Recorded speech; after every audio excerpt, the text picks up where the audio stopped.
Hello, my loves. So, this is another coffee talk. um, this is another try in coming on more regularly.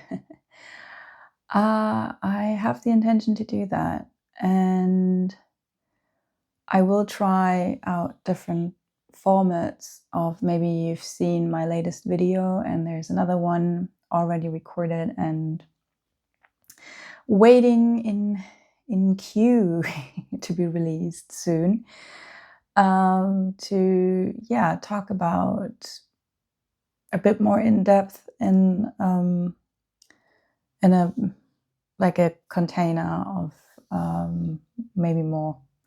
I wouldn't say that my videos are like typical informational content. They're still quite flowy, but yes, I want to do like those kind of videos. And then I thought maybe more informal coffee talks where I maybe just chat about like what's present, because like those, like all those topics intertwine. And I mean, I'm recognizing that what is present for me is also present for the collective. So I just trust that there might be some value in it. And I got feedback from you also that that's in case the fact. So yeah, so I've been talking about cycles and how we should honor cycles in my last video that I recorded. And yeah, so right now I'm feeling the cycles, and I'm feeling especially the end, the dying of cycles. And I'm wondering if right now there is some kind of heavy Scorpio influence. I think Pluto was up to something. I've been saying this before. Like, I kind of stopped tracking or keeping track of astrology. I just feel into the energies, and sometimes stuff will pop up on my feed, and if it's something short, I'll watch it, just to get an idea what's going on. Like the other day, I've been to fireworks, and actually before that, I saw a video of an astrologer who said that she would not recommend going to fireworks at the moment, because I think there was like Uranus and Mars, like a conjunction of Uranus and Mars, and this is quite the explosive pairing, which is true. And she said something about like, yeah, there's like the risk of fire and stuff like that. And so I went to firework, and actually that was like 2 nights in a row. It was like a summer firework, and both nights it was on a river. Both nights the bridge caught fire, and I shouldn't be laughing about that, but it was like, what the? Well, maybe our politicians and people who make decisions in town should should hire astrologers again, like they used to do in the olden days. But yeah, so back to the my question about like, is there something up with Pluto? I don't know. I really don't know, but it feels like it. So for me right now, the Scorpionic influences are really loud. The Scorpio, like I do have some Scorpios in my life, and they are all in their own way having an influence on me, bringing in their energy, and mirroring back to me what is present for myself, making my own unconscious conscious. And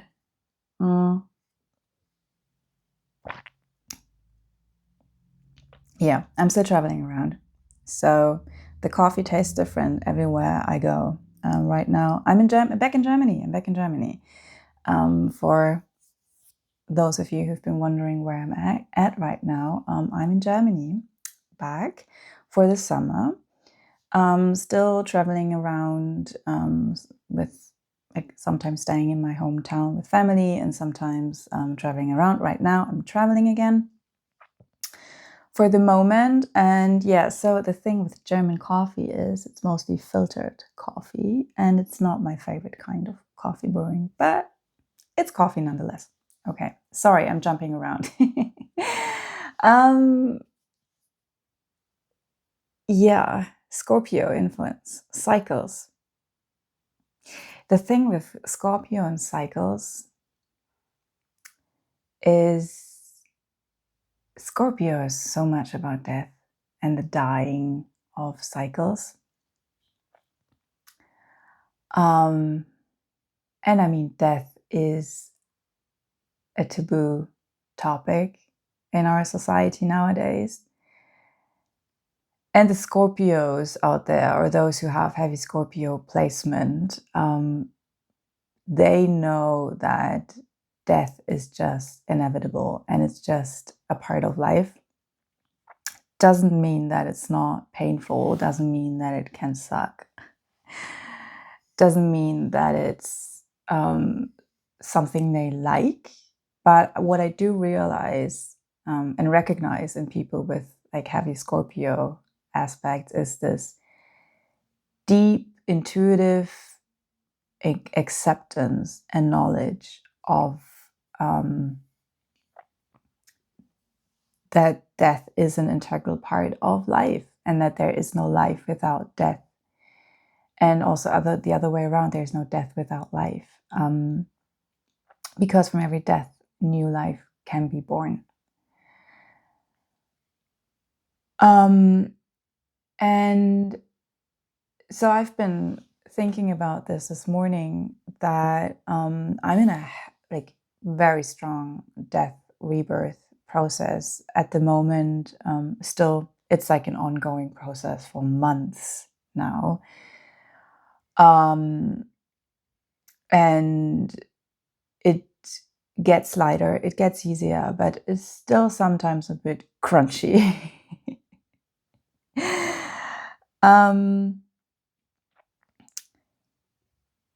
And it's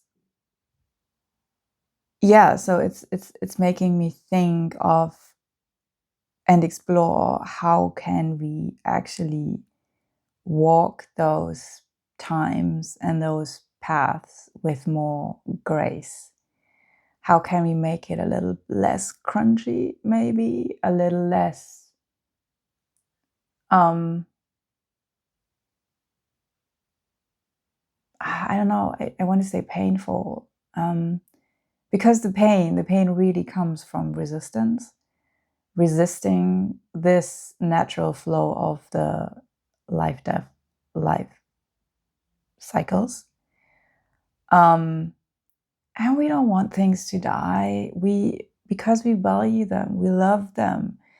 Like, we don't want to let go of them, and it's because we don't know what's after that. Maybe nothing comes after it.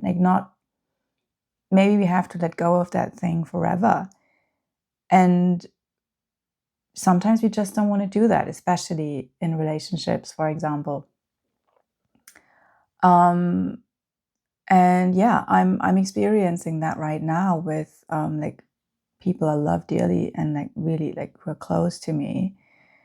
And because I'm changing and they are changing, but right now I'm in like this heavy changing phase. It's a challenge. It's a challenge for the relationships, because you have to figure out like who can we be after this, like this process that you're going through, this dying process that you're going through, like, and we don't know what's coming out of it, like what's happening after that, and is there still an us after that? And I mean, I'm talking about relationships right now, but it can be anything. It can be the place you live in. It can be the work you're doing, the profession, the things you did like to do, your overall life, your lifestyle, certain life decisions you've made at one point, and then you have to decide, do I still want to be that? Identity. I mean, that's a hard one. And this is basically what the so-called ascension process, or like what an awakening actually entails, is this being stripped of the version that you were and trusting that a new version, a better version, is emerging from that, but also knowing that this, again, is only a version of you. It's a new identity that you're creating. And that at one point in your life, you will have to let go of that identity too. So, yeah, it's this ongoing process of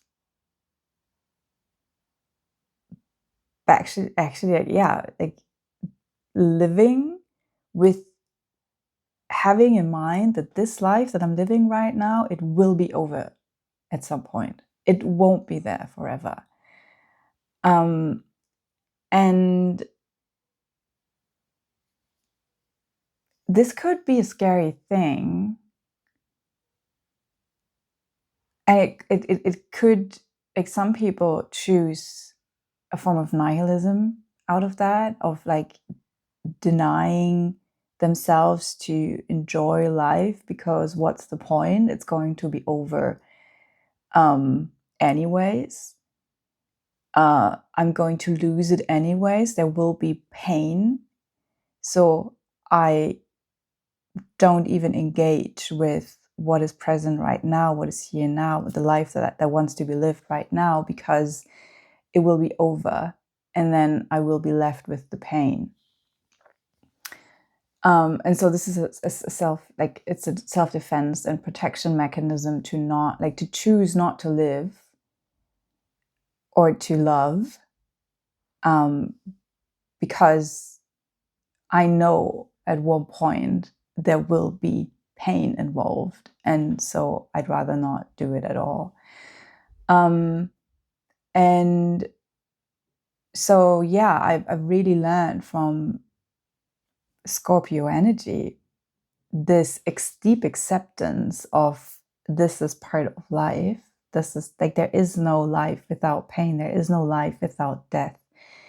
And actually this knowing that, yes, it will be over at one point. And I don't know what's coming after that. I don't know if there will be a renewed version of this thing that I need to let go of right now. I don't know if this friend will still be here. I don't know if this relationship will be still here. I don't know if I will still engage in the same interests, or who that new version, who that new identity of me will look like. There will be something, but I don't know what it will be. And this trusting that something new will emerge and that something will come out of it that will be even better, like that will be more suitable to that new version that I will be come out of this death rebirth process. So this trust and surrender that we need in order to go through those processes, this actually helps to live life more fully, to really be present with what is right now. Because, like I said, you could decide and choose to not engage with life because it might be too painful when you have to lose it again. But maybe if you know, like, well, this is just come into the acceptance, well, this is something that is going to happen anyways in some shape or form. So I might just enjoy it while it's here. And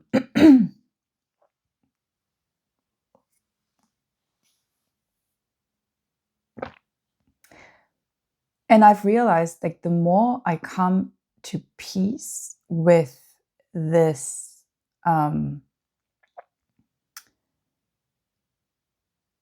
like, death is present in life all the time.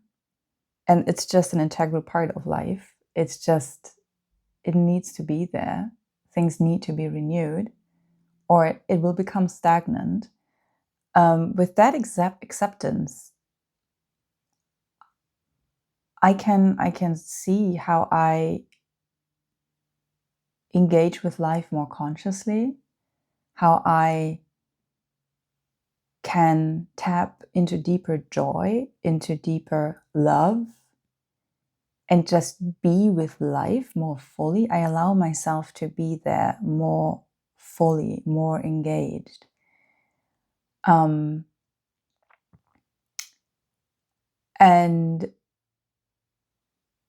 it sometimes, like, it's an intense feeling. It's an intense love.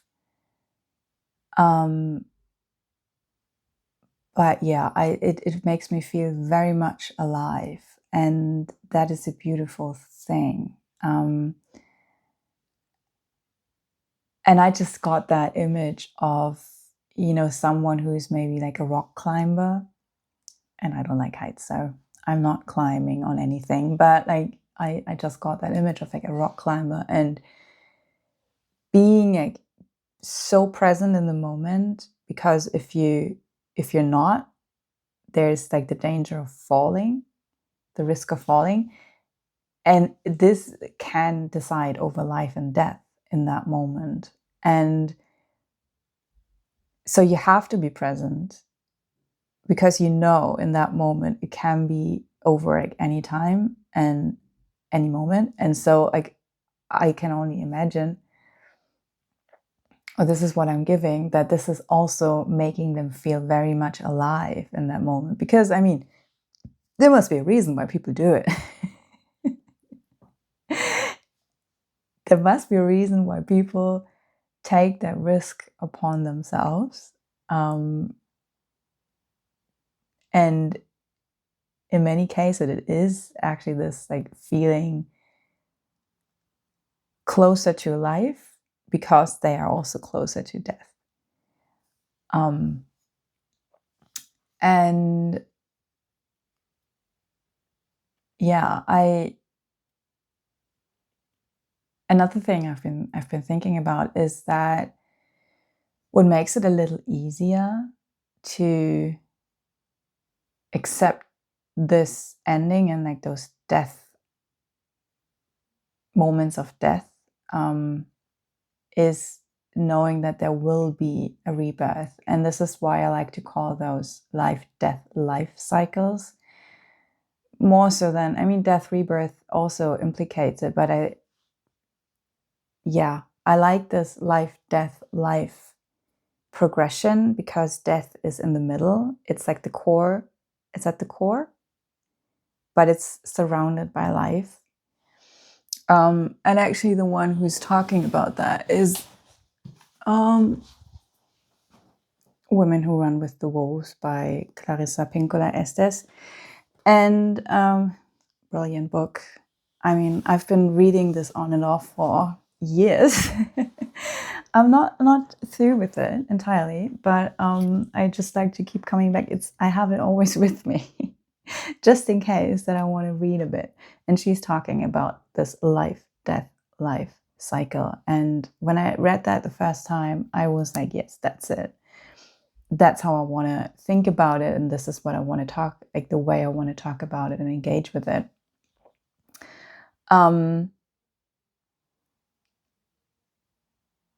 So yeah, for me, it makes it a bit easier just to know, okay, this is like, death is not indefinite. It's like there's always life coming from it. Maybe not the form that I've been before. Maybe like at the end of like this human life, not in this body, but the life will go on in some way, in some shape or form, or beyond shape and form.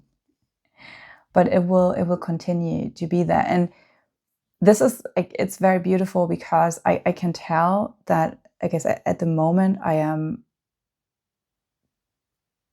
like, the topic of death is present in many different expressions. But with it, there's also life. And so yesterday, I've been sitting on a train for several hours, and I just love looking out the window and watching the landscape pass by. And I see how like the land is talking to me. It's always like time of deep reflection for me, and to just process and see, okay, what is going on, what is present, what is the universe trying to tell me. And I just read my surroundings. I love doing that. And so one thing I saw, and it was beautiful. Actually, it's two things. Like, one thing was a construction site, with like heavy machinery and everything. And on the side of it, there was a bunch of sunflowers growing, and it just looked so out of place, but I thought it was so beautiful. And I just imagined in that moment that actually, like, the construction workers, I mean, they could have just cut them off or like they mowed over them, but they chose to let them be there. And I just imagine them doing like this heavy work every day. And just seeing those sunflowers there, on this deserted, construction sites, they are just a desert. They are just, this is like really, it's like something, usually something has to die, something has to be demolished, and then the ground has to be worked through and stuff has to be dug up, and then something new is emerging from that. So this is like the manifestation of a life-death life cycle. And so those construction workers who chose to let the sunflowers live there, and maybe they just, I like to imagine they just look over there once in a while and just like looking at them. Maybe I'm romantic, but I just like the thought of that. And another thing was, also from the train window, I saw, I'm not sure what it was. It looked like, I don't know, some kind of area where like there were a lot of heavy, like stone, mm, like tiles and stuff lying around. It was some kind of, mm, I don't know, some industrial site. Like, it was not pretty. Let's just say it's not pretty. It was obviously a workspace. Maybe like they were storing stuff there, and it looked like construction again, like construction material lying around. And then behind it, there was this tower, like a brick tower, and on top of it was a nest with two storks in it. And storks are a symbol of new beginnings, transitionings, new life. I've seen so many storks over the last few days. It's insane. I think on that train ride yesterday, I think I saw in total 10 or 12 storks. Yes, it's the season, but that's still a lot for, yeah, even right now. And like there was this really ugly side, and then behind it, this tower with those two storks on it. And again, the life within the um, the ugliness of this world, but life always finds a way, always finds its way back. And this is something that I like to be reminded of, and that I can see that this is what the universe and life actually wants me to remember, by showing me those things, by speaking to me in those ways. And yeah, so this helps me to navigate those life, death, life cycles a bit more gracefully. It doesn't mean that it's easy. It doesn't mean that I don't sometimes kick and scream and try to resist it. And I want to cling on to old versions of me and other people and relationships and identities. And I'm just like, well, maybe I can take this. Like, I'm willing to be that new version, but can I take that with me? And it's like, nope, can't take that with you. Sure, but if I just like, nope. And it's this trusting and surrendering that all will be well. Everything will work out in the end, but it's really not easy in those moments. And so this is where I'm at right now, and I'm just finding again and again and again new ways to be graceful about it, to navigate those life cycles with love and grace, and remembering what it's all about, and that is finding the love within myself, within others, within life, and to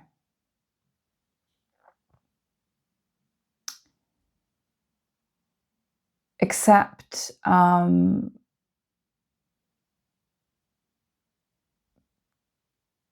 the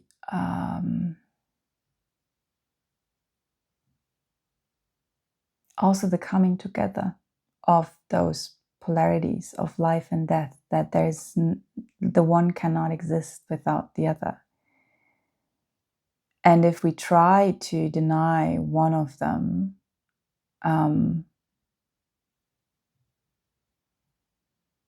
so this is another thought, and this is becoming longer than I intended, but I just thought that what I talked about before, when you try to avoid pain, and then you're choosing to not engage with life fully, you're basically choosing death when there could be life. And some people are trying to over-engage basically in pleasure, and they're choosing life, like they're trying to choose life over and over and over again, when actually sometimes things have to die. So they are trying to keep something alive that is actually already dead, and they are engaging with something that is dead.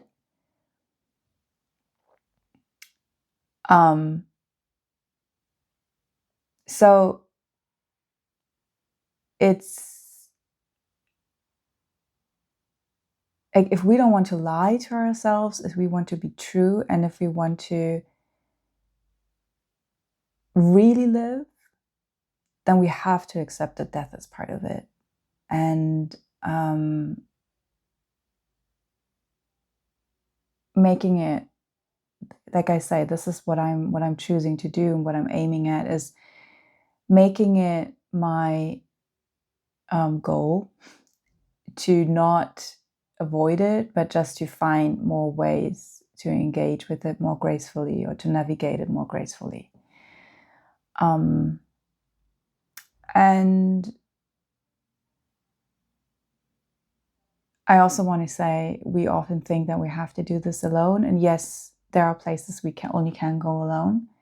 But I also have to say, I have wonderful people in my life that are actually present with me and are helping me to navigate those processes and those challenges. And I like to think that I'm there too for them, and helping them navigate their own life cycles. And so we don't have to be alone in that. And maybe this coffee talk is reaching someone who is also navigating. I mean, we're all navigating them all the time, but some of them are more impactful than others. So so if you are in a similar situation, or in a different situation than I am, obviously, but you are in a maybe actually really experienced a loss of a loved one, or you lost something in your life that was very painful, a life, an identity, a job, a house, friends, relationships, whatever. I just want to let you know, like, you're not alone, and we're all in this together. And like, we like to think of like death parts us, but I think actually it can also unite us. It can bring us closer together, if we allow ourselves to relate, and if we allow ourselves to connect over those experiences. Yeah. So that's my coffee talk for today. Waking up in the morning and immediately thinking about death. That was what my morning looked like. Mm. And that's it, you know? In every rebirth, death is already present. It's already there. But at every death, life is already starting to form again. So, yeah. As always, I would love to hear from you. I really enjoy reading your comments, and to hear from you and get your insights. There's so much wisdom coming from you too. And so I would, yeah, I would love to hear from you. And I thank you for being here with me and contributing your time and energy. I couldn't do this without you. And I would love to see you in the next video. There is one upcoming in a few days. Another one that is touching on a different aspect of cycles. It continues to be present here.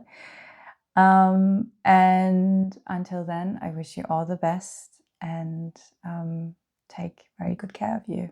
Goodbye, my loves.